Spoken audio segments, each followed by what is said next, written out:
Today on Variant, I give you the alternate versions of Captain America.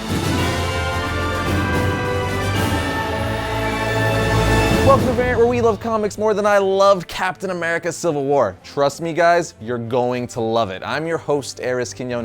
Since Captain America Civil War releases next Friday in the US, the next several weeks of Variant will be Marvel themed. Much like how Variant was DC themed in March for Batman v Superman, we'll be doing the same thing for the release of Civil War. So expect lots of Marvel content in the coming weeks. But before we get into today's episode, we want to let you guys know that our company, Triune Films, is having a massive spring sale on the Triune store from Monday, May 2nd through Sunday, May 8th. If you've never checked out our store before, we have shirts including our Variant t-shirts, digital downloads, filmmaker assets, and a bunch of other goodies. So remember, be sure to check out the Triune store May 2nd through 8th to get on some cool discount lovin'. I've added the link for more info in the description. But getting back to today's episode, I thought the perfect way to kick off Marvel Madness is by talking about the alternate versions of Captain America. So let's dive in.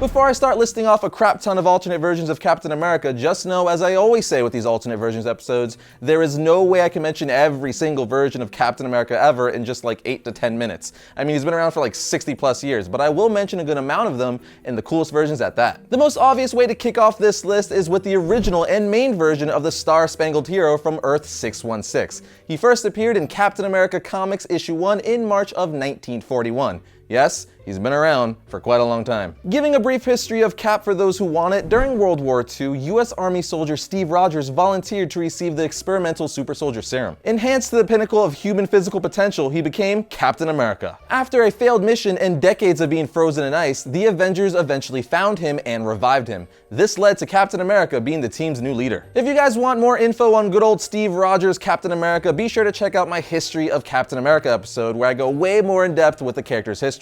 I put the link for that in the description. The next version of Cap I'm going to mention is Ultimate Captain America from, well, Marvel's Ultimate Universe and or Earth 1610. In the Ultimate Universe, Captain America's origin was basically the same. He became a hero due to the super soldier serum and fought in World War II. His sidekick is Bucky, who photographs him and writes articles about him but isn't a costume fighter. In his final mission, he attempts to sabotage a Nazi missile, and the resulting explosion throws him into the Atlantic Ocean, putting him in suspended animation. He is discovered 50 years later by Tony Stark and is drafted into the Ultimates as the team's field leader. He played a crucial part in the team's first mission, the Manhattan Crisis, where Bruce Banner injected himself with a Hulk serum mixed with Steve's blood, causing him to Hulk out and go on a rampage. If that sounds awesome, that's because it is. I highly recommend reading the Ultimate Marvel Universe stuff if you're looking for some good Marvel reads. Then we have Earth 9997 Steve Rogers. Much of Captain America's past matches that of his Earth 616 counterpart, but at some point in his past, this Captain America was held prisoner by the Red Skull and an army of neo-Nazis. During this encounter, the Red Skull claimed that Dr. Abraham Erskine, the creator of the super soldier serum,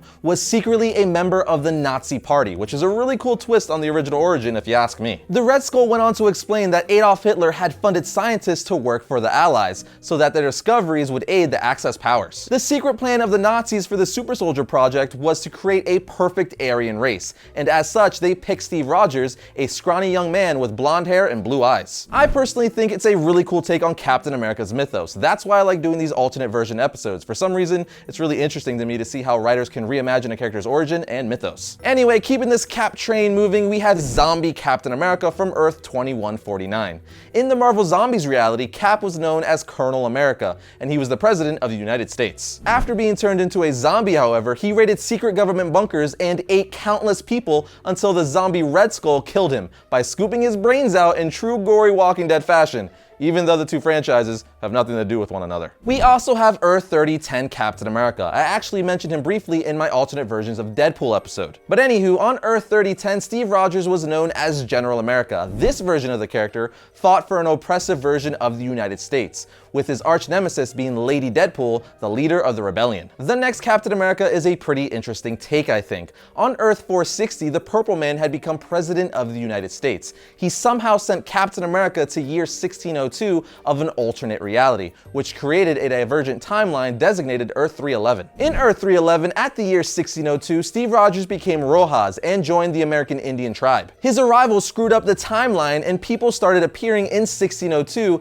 as analogs of themselves. Rojas didn't want to leave so he could create a prejudice-free USA, but 1602 Nick Fury forced him back to a normal timeline to bring everything back to normal. Confusing, I know, but thus is comic books. Then we have another popular version of good old Captain America, which is House of M Cap. In the House of M storyline, Captain America, aka Steve Rogers, never got frozen in the iceberg that kept him youthful in modern times. Instead, Steve Rogers continued to fight alongside the invaders and protected the United States from all sorts of trouble and destruction. Steve Rogers gives up his mantle of Captain America after an argument with Senator McCarthy over the persecution of mutants, particularly of Human Torch 1. He then joins the space program and becomes the first man to walk on the moon, changing Neil Armstrong's famous line to "one small step for man, one giant leap for peace between man and mutant kind." Good old Steve Rogers, fighting for truth, justice, and the American way. That's Superman's line. Dang it. Moving on yet again, on Earth 982, Shannon Carter is the cousin of S.H.I.E.L.D. agent Sharon Carter, who grew up idolizing Captain America. She got a job working as a tour guide for the Avengers Mansion. I actually would want that job, but I'd like to alternate being a tour guide for Avengers Mansion and the Hall of Justice. Yes, that. When the new Avengers team was formed, she was invited to join the team. She had designed a costume already and created disc weapons that looked like miniature versions of Captain America's shield. She also underwent a lot of physical training to make her as strong and agile as humanly possible. She joined the team as the American Dream. Don't really like that name, but it is what it is. Shannon became worthy of Cap's colors, and when the team had to save the original Avengers from a dark parallel reality, she proved that she was worthy of his shield. In the Earth 2301, Captain America is both the leader of the Avengers and the President of the United States. However, he was killed by Dr. Doom, and Carol Danvers, who is Miss Marvel in Earth 616 universe, became the new Captain America. Now, I know there's a lot of Amalgam Universe fans out there who watch the show, and don't worry, I'll do an Amalgam episode somewhere down the line. But for now, let's talk about Super Soldier. This was a mixture of Captain America and Superman. Cap's shield was replaced with Superman's logo as a shield. So if you ever wondered what those two characters would look like if they had a baby, now you know. We also have Captain America 2099 from Secret Wars 2099. Her name is Roberta Mendez. She was forcefully subjected to the Super Soldier Serum and is the leader of the Avengers 2099. And then of course, who could forget the time Captain America was turned into a werewolf, who's been dubbed Capwolf. Basically what happens is Nightshade injects Rogers with a serum that turns him into a werewolf, and thus Capwolf is born. Of course, he doesn't stay a werewolf forever, but us Cap fans will never forget the time Captain America went full werewolf, especially since Capwolf recently got his own action figure, which I kind of want. Now, some of you may be saying, you mentioned so many versions of Captain America already, but you haven't mentioned Bucky Captain America. Well, that's what I'm gonna do, like, right now. When Captain America was thought to be killed at the end of the Civil War storyline, of course the Marvel Universe couldn't go without having a Captain America. Steve Rogers left instructions for Tony Stark in a letter written before his death to save Bucky,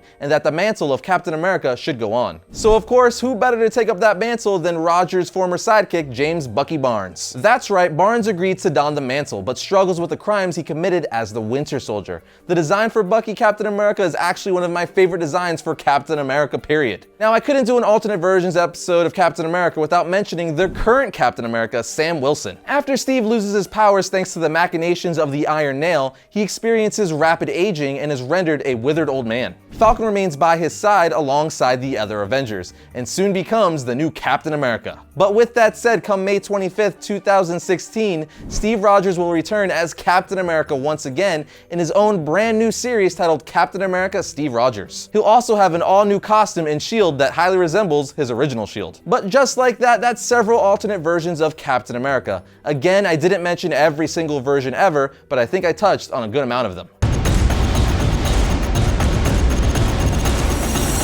First up, for Wednesday, April 27th, we have Miss Marvel issue 6. A problem of plenty becomes a problem of many when Miss Marvel doppelgangers get out of control. Next, we have Justice League issue 49. The fate of the Justice League and the entire universe is on the line. But could even the combined might of the Justice League defeat Grail? Well, you're gonna find out. And finally, we have Batman issue 51. Everyone knows this has been my favorite title for the last 4 years due to Snyder and Capullo's amazing job on this book. but sadly their reign has come to an end with this issue. This farewell issue of the creative team who's made my favorite characters book so good is a must-read for any Batman fan. And that'll bring another episode of Variant to a close, but remember, you can always like our Variant Facebook page to keep up with the show and all things comic related. You could also follow Variant on Twitter at Variant Comics or me on Twitter at Arris_Quinones. And if you like what you see, be sure to subscribe. But I'll see you guys next week when I talk about all things comics. Project was to create a perfect Aryan race, and as such, they picked Steve Rogers. Is I in focus? Being a tour guide for Avengers.